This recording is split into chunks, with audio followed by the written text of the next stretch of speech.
Just when you thought that crossover gate was drama enough for the week, we had something else come up. Really, the gift that keeps on giving. An author who is having their debut book published by Simon and Schuster seemingly decided to just bomb their social media presence, if not their career, by making countless slur-filled comments on other people's threads. Let's talk about it.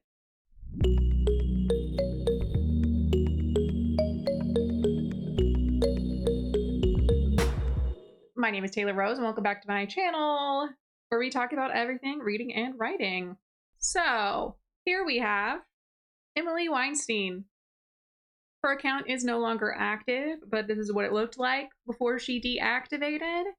You can see that her book Turn to Stone is coming September 2nd from Simon Element and available for pre-order now at simonandschuster.com. You can see she also has an author meet and greet at Boulder Bookstore on the 18th of June, at least as of now.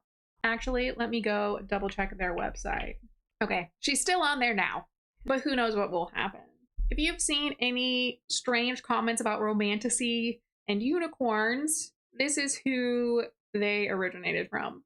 If we scroll back down through her replies, you can see in her replies, I really hate myself for this, but apparently I did not screenshot the original post this came from. But we do have screenshots of her replies, and we can see that this all started off with Dr. Emily Reed's correcting Emily Weinstein's spelling of romantasy. And Emily's first response was, oh, I think romantasy sounds better, but whatever you want to call your AI-generated unicorn sparkle sex party and gay hockey, butt stuff, and dragon stuff is fine by me. I know, I can't make myself read those out loud. So immediately diving off the deep end, and a lot of people are really confused by this. Like, okay, yeah, romantasy has dragons, usually not the dragon stuff in it, but I'm sure there are some. Unicorns, I haven't personally run across any, but gay hockey is definitely not part of romantasy. And it does seem like she's mixing romantasy up with monster romance. But okay, we can see here that Emily responded multiple times to Theater Makeup 727, who said, I don't trust authors who can't spell. And Emily's responses just are absolutely insane. You can see her comments here. I'll read them out a little censored. So that have nothing to do, and these responses have nothing to do with what Theater Makeup said. You can see, what if you wrote a new romantasy book about unicorns who play hockey and hate each other and F each other up the ass? I think that would be so romantic and fanciful.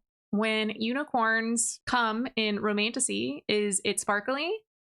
Can you spell the other word? Or is a unicorn ejaculate spelled differently? Okay, and if you ask a unicorn in a romantasy, and she put the S up in parentheses for romantasy, to come on your tits, does it double as body glitter? What is up with this? Why? This is some weird sort of crash out. And like, this is kind of like sexual harassment almost. What? My first thought reading these was, is she drunk? But who knows? Who knows? So Emily did end up making a thread complaining about her day, and Miranda Poteet author responded, maybe nobody liked what you have to say because you're way too comfortable using slurs when insulting other professionals in the book industry. And Emily's response was, what slur did I use and whom in the book industry did I insult besides the unicorn effers and dragon doers who should be proud of the erotica they read and write? And you can see that Emily's feud with Miranda goes on even further, because later Miranda says, I'll be emailing your representation. I'm sure others will be as well.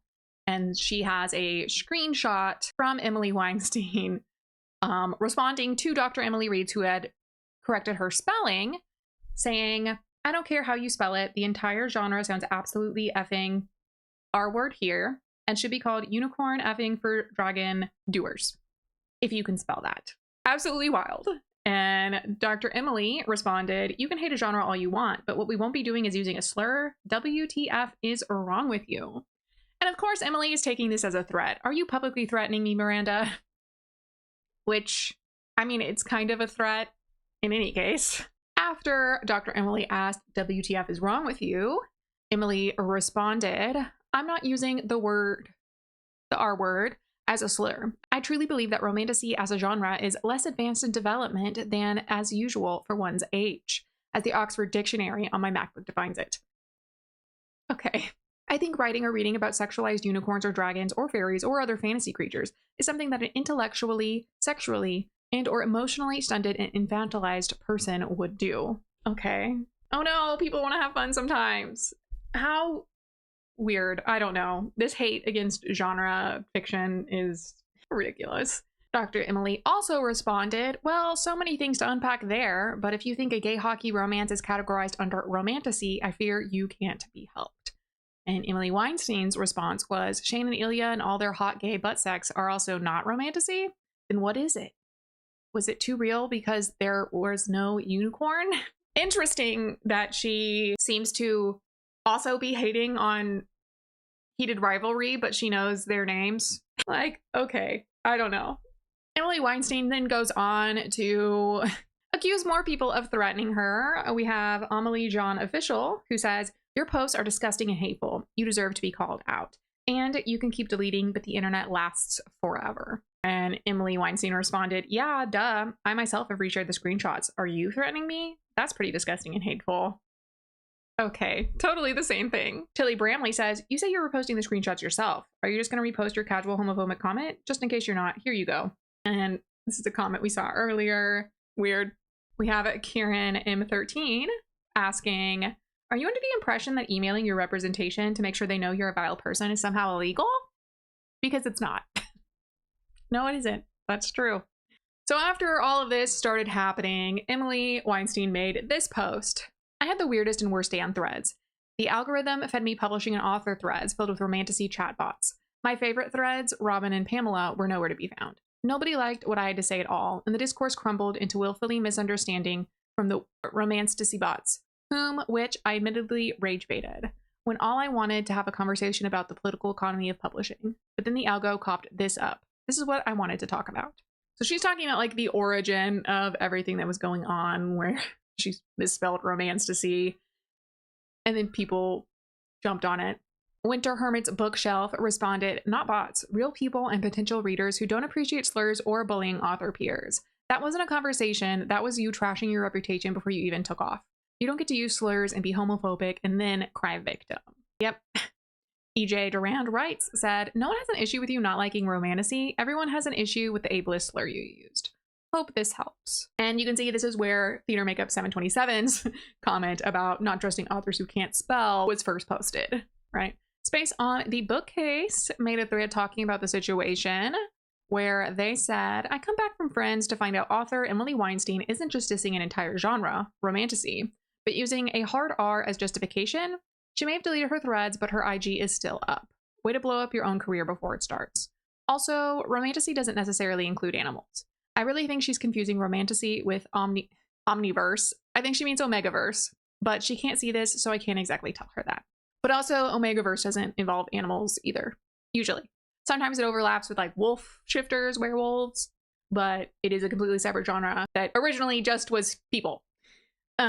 Sweet Reads Allison responded, her IG is gone now too. I normally don't send DMs, but she got a little from me. As someone with a sibling with Down syndrome, I don't play when it comes to that word. Yep. As a young millennial, it is kind of funny because I see posts all the time saying, oh my God, we haven't said that since the 90s. And I graduated high school in 2011 and it was all over the place throughout my high school career. It wasn't until I was like graduating college that people started saying, at least that I saw and heard in person, saying that like, you can't say, like, we shouldn't be saying that, blah, blah, blah. So obviously, like, I do not say that, but I do think it is a more recent cultural phenomenon that we have designated as a slur than, you know, going with the 90s, because I do think that it puts a little more, I don't know, it's kind of like, I do feel like by trying to say that people only said this 30 years ago is a big leap from, you know, realistically, in my experience in Central Texas, and maybe that has something to do with it, but it was a thing still 15 years ago. Like 15 years ago is when I noticed the shift culturally. I think maybe it does show a generational divide. Obviously, people who are teenagers now would never have heard it, potentially even early 20s up to 25. But, or at least they wouldn't have heard it in like the vernacular of their peers. You watch movies from the early 2000s and there's all sorts of stuff that I cringe seeing now, but at the time was totally normal. Normal, mainstream, you know. Was it good that it was mainstream? Obviously not, but from what I can see, it does seem like she is at least 5 years older than me, so she's approaching 40, potentially even in her 40s. I don't know. CM Nascosta made a post saying, "Can I be horribly mean for a sec? It is hilarious that the same person ranting and raving over the unicorn efforts is the same person that insisted that six-figure deal authors all spend $50K of their own money on publicists. I'm tickled." Yeah, that's kind of insane. And I'm not even remotely knowledgeable. Dr. Emily Reeds responded, "Ha ha ha, right. This is literally all because I corrected her spelling of romantasy. She started spiraling from that." Sinclair Sting responded, "Well, Doc, what's your diagnosis?" And Dr. Emily said, "I need a glass of wine and a romantasy book. LOL, IDK about her." Yeah. Elmo Jedi 10 made a good observation. Y'all understand the author is being more so homophobic and that it's not really about her disdain for romantasy, right? Like, a little, it's her apparent hate towards a genre, but it's rooted in homophobia because she's calling a contemporary romance fantasy. Y'all understand that, right? Don't get me started on the R slur. Yeah. So initially, Emily comes out with this sort of explanation, woe is me victim post, where she said, "A slate of romantasy writers are mounting a movement to cancel me because I don't like romantasy. They are publicly threatening me on this very app to get me dropped by my agency, canceled by my publisher, and have an upcoming bookstore event canceled because I said that the genre of romantasy, which I willfully misspelled as romantasy, was effing R-word, which I 100% think it is." Scenaria Ann said, "You are being canceled because you're a horrible human being. Stop lying and trying to be a victim. That word is not okay, and unicorn effers could be misunderstood as homophobia." Misunderstood. It is. You knew exactly what you were doing while writing that garbage take and attacking a genre you could keep your nose out of, all because you got butthurt someone called you out for your poor spelling. Boo hoo. But Emily Weinstein continued, "In order to prevent further harm to these highly sensitive unicorn effers, I took down the post in which I used the word R-word. After these hysterical unicorn effers threw a, I'm assuming, shit fit, but they have cleverly screenshotted these offending posts and thus will probably now win the cancel wars. My career as an author is probably over, but that's probably for the best since I don't write about unicorn sex or dragon stuff. I publicly apologize for saying that the genre of romantasy is effing R-word. See screenshots.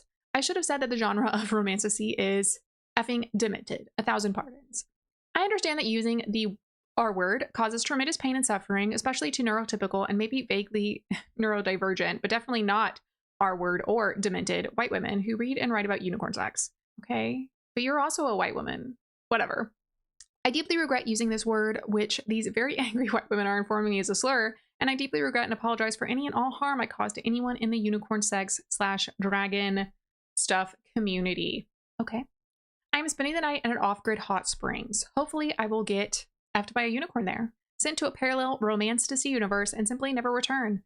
But if by tomorrow I am fully canceled and the above mentioned cancel army has succeeded, then please consider this my last will and testament as an author. And then she goes ahead and plugs in her book, Turn to Stone, and doubles down with, I think the genre of Romantasy is effing demented. And she finishes it off with, P.S. If any of you above mentioned unicorn effers want to come pick at my event at the Boulder Bookstore on June 18th, I would love to see you there. Bring unicorns. Ha ha ha ha ha. So funny. I don't know. Okay. So clearly at this point, no one she cared about had reached out to tell her that this was a bad situation. But shortly thereafter, we get this post that Residential Reader kindly screenshotted with the caption, the ratio is ratioing, because Emily Weinstein's apology following that little tirade was the following. I used a word today on Threads that really isn't okay to use anymore as slang because it is a slur. I hear that I have offended, hurt, and harmed many people with my careless remark. I am truly sorry for the hurt and harm I have caused, and I hope to repair with the community. That is the driest, least enthusiastic apology I've read in a long time. What? Okay. Author Hallie said, after going on and on and on and crashing out and using it over and over again despite people telling her not to, and now she realizes it was a slur, please, we don't buy it. No, we don't. Rennie B responded, her agent called her up quickly, LMFAO. And Thea Claire Author said, I cannot imagine the absolute shitstorm the PR managers at Simon deal with when authors go off the rail like this. Like they're just trying to enjoy their weekend. Yep. Lisa Can't Even says that I already sent screenshots to her publisher, just like Miranda Poteet and Dr. Emily have said as well. This was just way too intense. I don't know, man. What? Okay. Before she disappeared, Emily also made this response to K-Jack's Bookshelf, who said, hey, Simon and Schuster, are y'all cool with your authors throwing slurs around on the internet? And they posted the screenshot of Emily's first comment with the word. And Emily Weinstein responded, Simon and Schuster published Elon Musk's book, so they're okay with a lot of things. Okay. What do you think Simon Element is going to do? Pull my books because you don't like what I said in a public forum? Besides, both my publisher and imprint wanted me to go viral on social, so you're hella helping. I don't think that's what they meant, honey. That is not what they were hoping for. Lily Mead made this observation. I looked up that Angry Unicorn Lady's website, and she had an entire section next to her About page about being confused with another Emily Weinstein, who she met in summer camp as a kid, who is also a nonfiction author, but is far more successful than she is. The other Emily is an editor-in-chief at the New York Times. I think all of this stems from deep-seated insecurity and resentment at others for succeeding where she has strived but failed.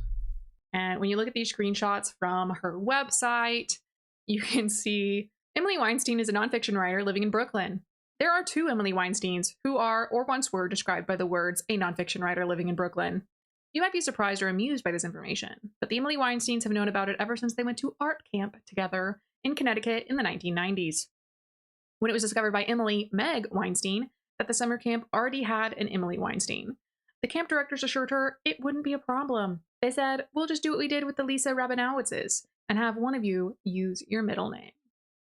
And so it was, and so it is.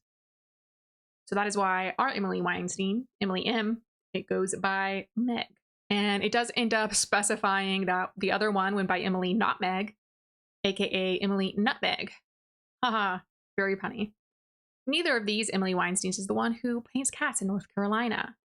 So she just stalks her own name, is what I'm getting from this. And she made this long chart comparing the two of them. They're both nonfiction writers. They both have brown curly hair. They both went to Bucks Rock, which I think is the camp. One from 1992 to 1997, and the other starting in 1993. One uses their middle name, ours. The other does not.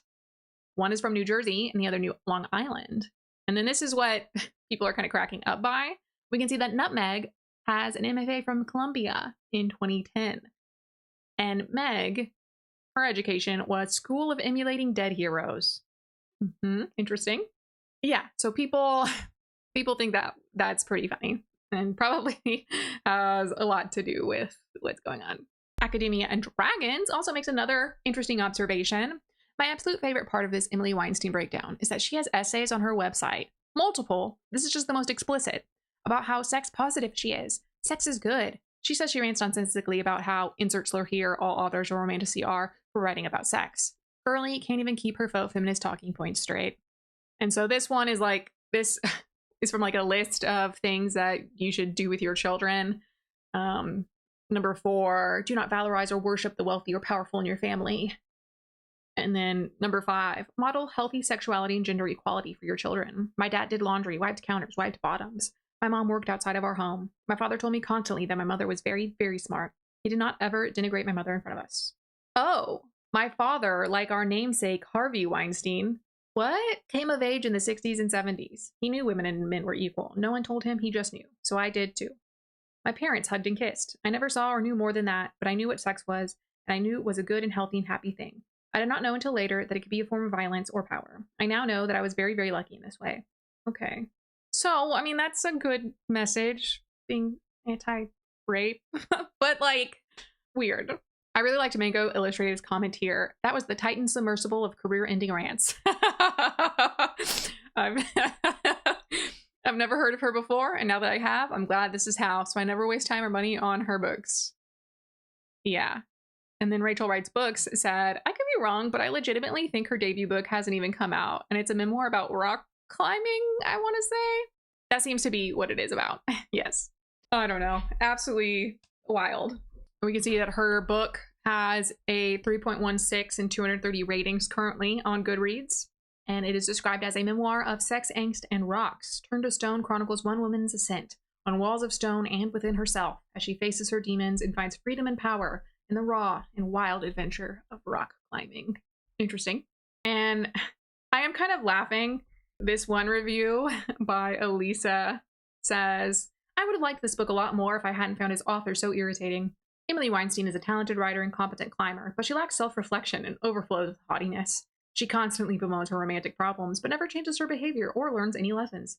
Instead, she repeats the same mistakes just to throw up her hands in confusion when sleeping with a 21-year-old dirtbag climber with no job or permanent residence, yet again does not lead to a relationship. Additionally, she just straight up does not like or understand fellow women. She'd much rather align herself with men who, to her repeated horror, never choose her despite this. She never really grows up, despite frequently telling the audience how much climbing has changed her. Despite being 35, she still reminded me of a teenage girl. Privileged, immature, eternally misogynistic, and a slave to her own impulses. This review was from January 9th, so well before any of this blew up. Yeah. So there are 3 reviews for 4 that I see that were added recently after this whole debacle, but most of them are much older, at least. Because, I mean, I don't know. I don't really know. In general, I'm not like super for review bombing things you haven't read at all, but I can't say she did anything to prevent people from doing that. Deserves it for being so absolutely vile. Crazy. I don't know. As of filming, all of her socials are poof, gone. So we'll never know what really happened. I guess we'll see if Simon and Schuster do anything. Good question. Wild. Well, I really have no words at this point. Drop a unicorn down in the comments if you think this was absolutely crazy. I would like to say that I'm optimistic about Simon and Schuster doing something about this, but if I'm being honest, maybe not. I know publishers have acted in the past to cancel contracts with people, but usually it's when they've done something like Kate Corain, review bombing other authors, specifically POC. I think specifically like POC debuts she was going after in the fantasy genre. Like, she got canceled, but I can't say, I guess this is still within the book community, but it's not like she was attacking other authors or something. Which, I mean, I could just be not aware of or not remembering a case where something like this happened and an author was canceled, but the ones that come to mind, they were like specifically targeting other authors, or they committed like a actual crime where they were arrested and jailed. So I don't know. Was this horrible? Yes. Was it completely crossing that line for a publisher to pull the cord? pull the cord, pull the plug. I guess pull the cord would be like skydiving. That doesn't make any sense. Well, we'll see. Fingers crossed, I guess. That is all for now. I will see you next time.